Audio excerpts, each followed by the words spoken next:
Hello and welcome to GoaCast, the official podcast of the Goa Fest. We are in season 3 and the theme is the age of adaptability.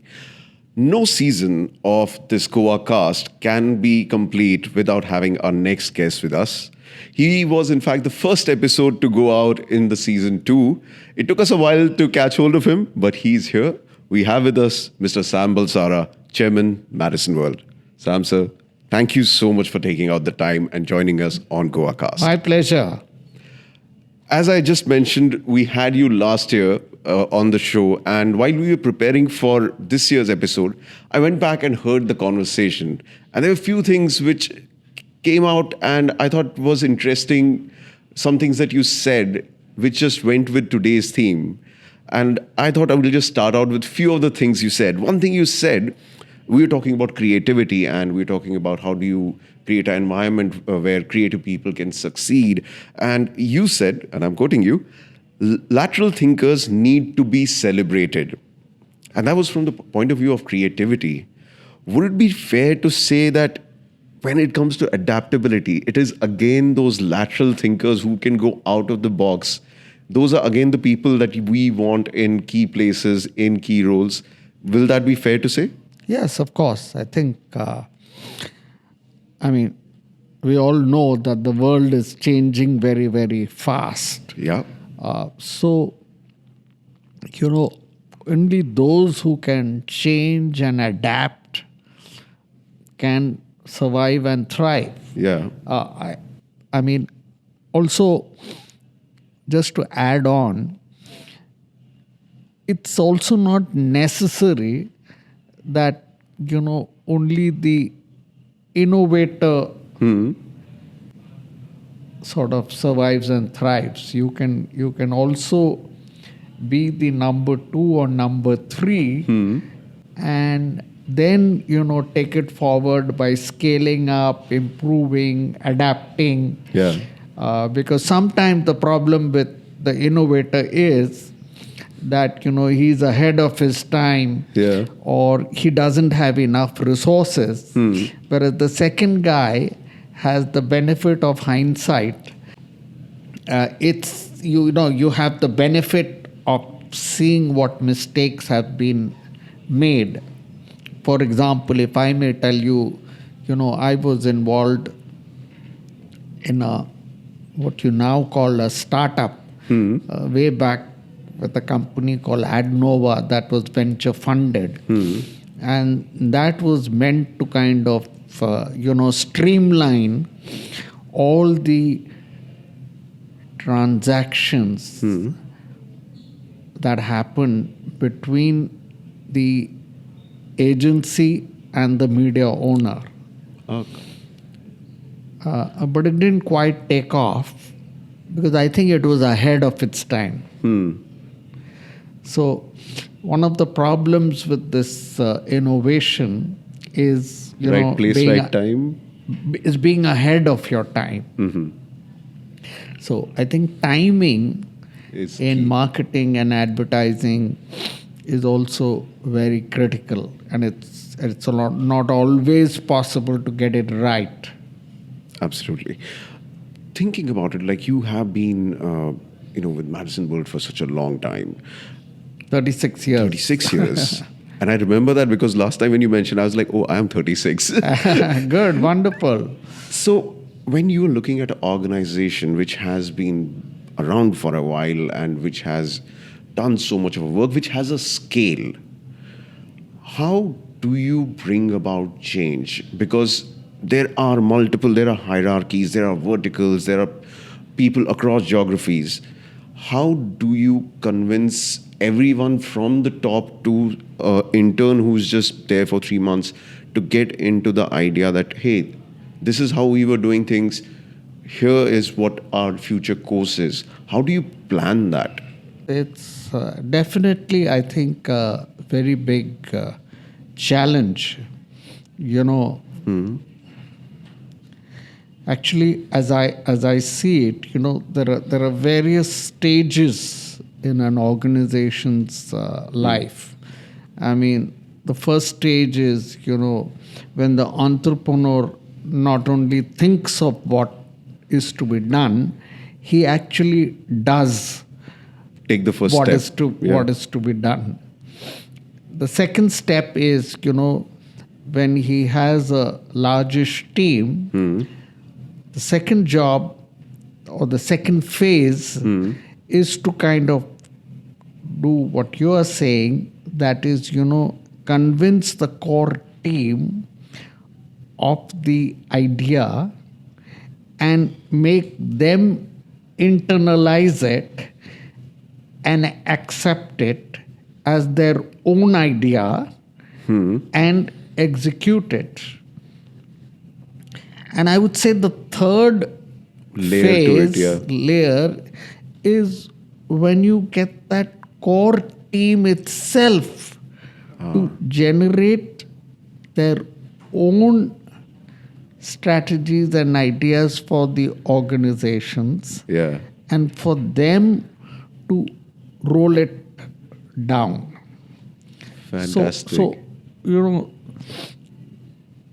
I must say that there are different skill sets, involved at each stage, and the success with which you do it and handle each stage depends on how fast you can scale up. I wouldn't exactly say that Madison has done this very well. There's still We, things. we could do much better at this. Let's go slightly further into Madison World. Last year you said, and I'll just quote you again here. When you were starting out with Madison, you said you wanted to create an agency. You wanted an agency that I create must be worthy of having me as an employee if I didn't own it. Yes, very It's like, true. sort of that Groucho Marx thing, like, if any club wants me as a member, I don't want it, but this is like totally reverse. If an agency I create, I should be able to want to work with it. I want to dig a little deeper. Since then to now, what, according to you, were the pillars of a thriving work environment for an agency that you wanted to create? And have they evolved in times? Have they adapted to times? But I would really want to know, what did you want when you wanted to start out in Madison? What kind of agency will be? What will be the work culture? What will be the environment? What did you have in mind back then? So I think one dramatic change is, of course, the fact that when I started Madison, I started it with the philosophy that a good agency is a small agency Okay. with a few large clients. Okay. Okay? And not to beat myself up, I think you could say that for the first almost 15, 20 years of Madison's life, I stayed more or less true to this philosophy. So we did not go out and get a lot of clients, but we were very, very choosy in the kind of clients that The kind of work that we you sort wanted of to put out. wanted in the Madison roster. And obviously, they were large and big names and things like that. However, I think somewhere along the line, I did sort of change my thinking on that. I thought it was a bit of vanity on my part that, I only wanted to deal with the large and the big reputed names. And I thought, or I came to the conclusion that it's not a good business strategy and not in the interests of Madison's growth plans to, follow To be so picky. this. Yeah. Because it's also a very risky strategy. Fair. Because, more and more we began to realize that larger clients kind of, by virtue of their largeness, are not necessarily the best paymasters, because they are large, they have the ability to, command and demand, Fair. a lot of goodies and not pay for them. And then you always have the risk that for whatever reason, Yeah. if one of them leaves, That takes out then a they sizable leave a chunk big of your hole in your, Yeah. basket. So that is when we decided to actually Spread out. spread out and say that we should have a system of taking on small and medium sized clients too, and that is how today we service as many as 500 clients across all our different offerings. Brilliant. And I think that little change in my mind was a wise change. It's absolutely wonderful to hear you speak about, and you, of course, you speak so well, like from your anecdotes, from your experience. It is brilliant. One last question, Sam sir.